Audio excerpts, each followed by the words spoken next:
For her remarkable achievements, Loyola Marymount University is proud to bestow on Maria Salinas the degree of Doctor of Humane Letters, honoris causa.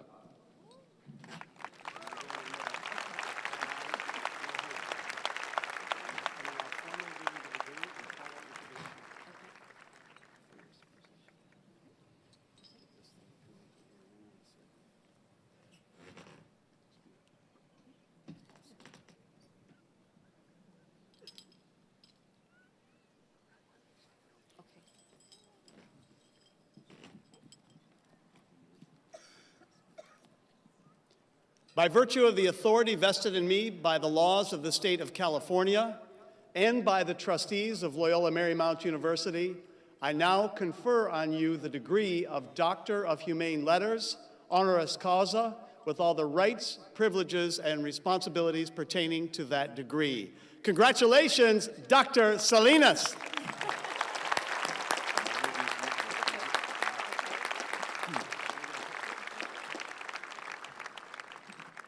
Graduates, families, and friends, it is my pleasure to introduce you to our commencement speaker, Dr. Maria Salinas.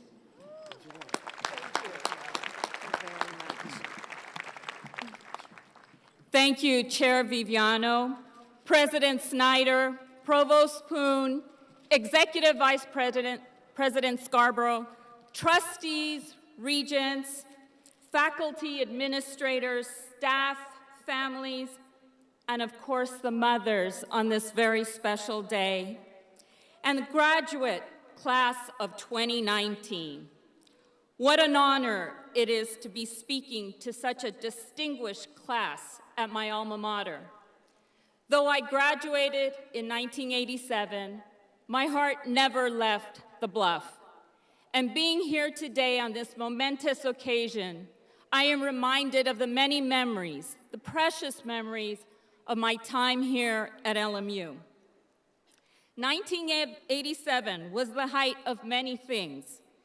For me, as I prepared to graduate, I recall the late nights in the library and the balance of preparing for finals and those mandatory socials that were on campus, heading to the library, heading to Hannon Loft or the Bird's Nest.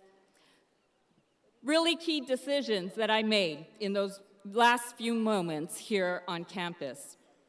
I lamented that I was about to leave my friends, professors, staff, and the comfort of LMU. But it was my first day on this campus that really stands out in my mind. As I came down Alumni Mall with my parents to register, we stood at Regent's Terrace, facing Sacred Heart Chapel. I stared in amazement that I, the first in my family to go to college, had made it. I had yet not immersed myself in collegiate life, but in my mind, I had made it. I was on the campus of a university. My parents called it un sueño, a dream. Their immigrant story of hard work and perseverance inspired me to work hard, to get an education, to be kind and giving, and to live a life of purpose and meaning. With those family values, LMU was a perfect fit for me. After leaving LMU, traversing the business world for the last 30-some years, first in accounting, professional services, as a corporate leader, in the boardroom, as an entrepreneur, I have drawn on my inner strength and a little bit of fierceness.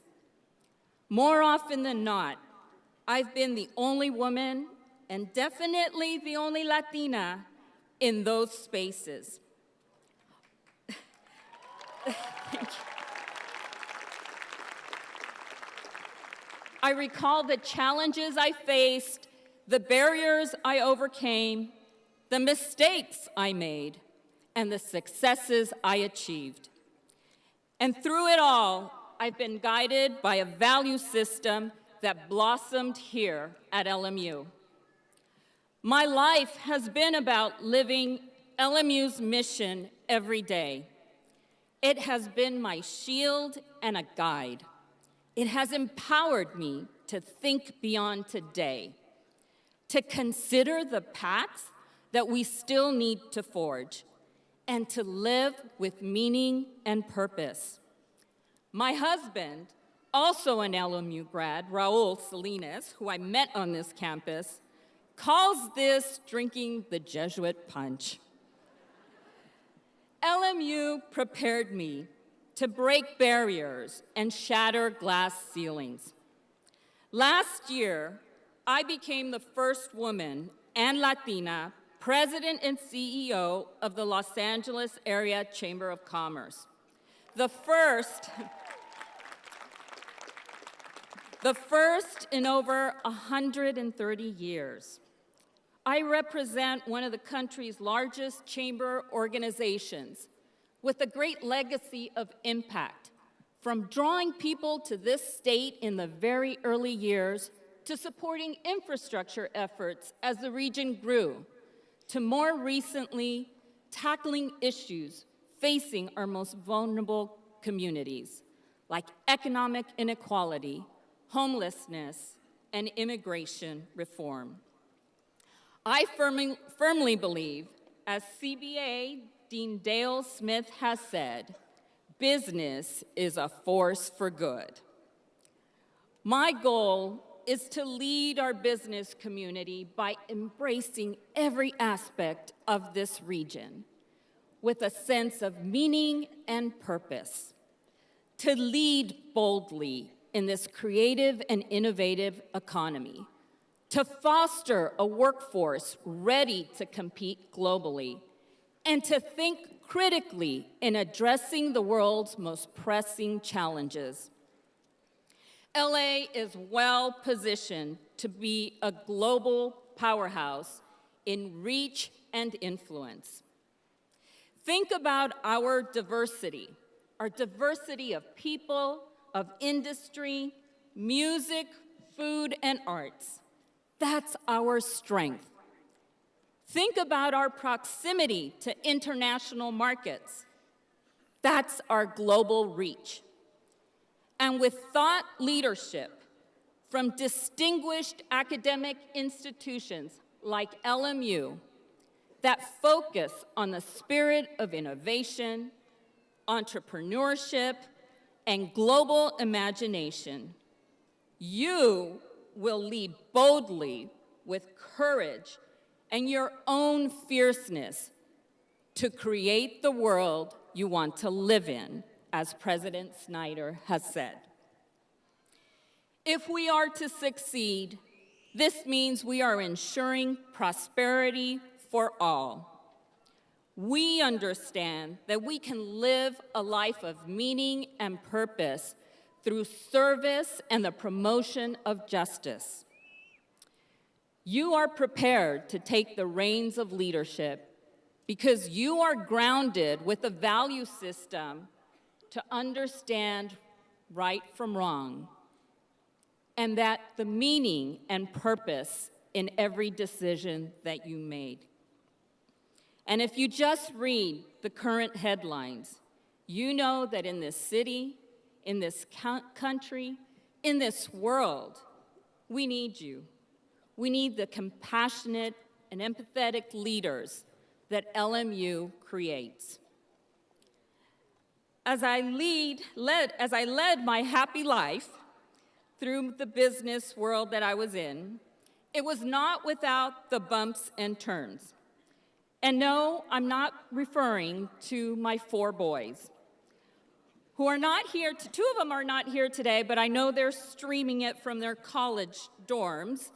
My sons, Alejandro, Nicholas, Francisco, and Gabriel, join me and have been a big life lesson for me as well. I have learned to not succumb to the illusion that I know my path. The failures often revealed unexpected truths about life. Who has been influential in my life? Well, it's not one person. For me, it's been the experience of my LMU education. Success has not been about material things that I have gained. It's been about leading with my values at the forefront and always in service of others. In 2005, I was a founder of a community bank, the first Latino-owned bank in Los Angeles in over 30 years. The opportunity to serve the small business community was very compelling. That was one of the hardest, but yet most rewarding moments of my career was starting this bank.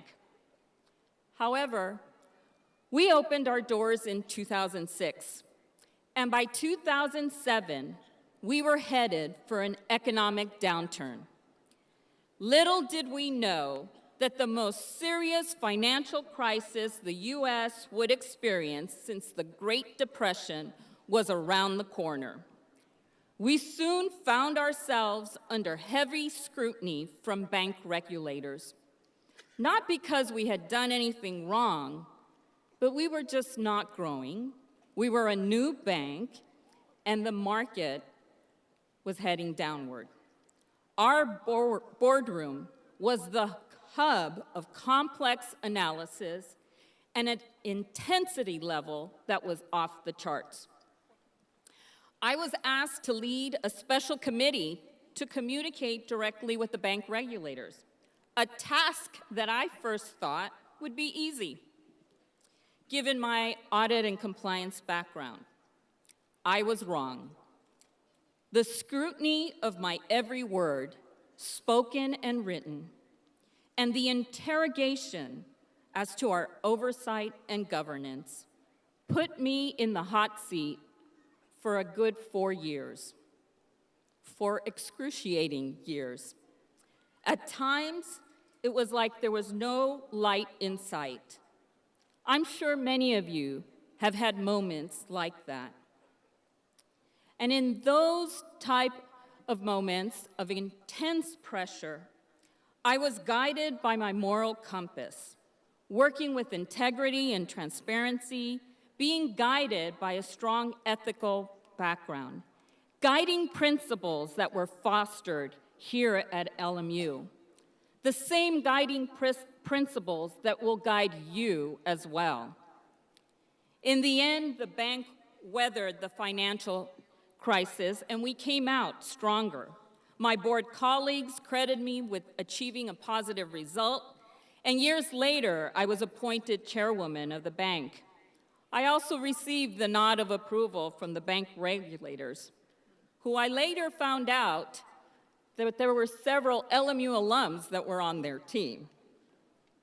All this to say that I credit LMU for getting me through those grueling moments. The values I learned from the Jesuit and Marymount traditions have enabled me to see my way through life's many adventures with discernment and flexibility, with integrity and accountability. These values have guided me as they will guide you in those moments when the path seems insurmountable. And one day, maybe even as you prepare for a commencement speech at LMU, you will reflect upon the life you've lived. Has it been meaningful? Have you fulfilled those sueños, the dreams that you hold today? I have no doubt that you will look back at your time at LMU, and that for each of you, the answer will be a resounding yes. That you too will find that LMU's mission lives in you, that it's part of your DNA, and that this institution has played an essential role in your life as it has in mine. And in those moments of joy, when we celebrate our accomplishments, when we see the birth of our children, and the passing of our legacy into the hands of the next generation, you will recognize, as I have, that LMU's mission has guided you through all of it, the good, the bad, and the awesome, that your sense of being has made a difference. The Jesuit Marymount traditions have strengthened you. It has fueled your ambition, made you fight for the things that matter, and made you forever part of a community that cares for one another as family. Today, we gather as global citizens, change makers, business leaders, filmmakers, educators, philosophers, yogis, but we, the foremost lions, are guided by our values and emboldened by a fierceness to persist, so that we may create the world we want to live in. That's the LMU way, a path that will guide all of us from this day forward. Congratulations, and go Lions!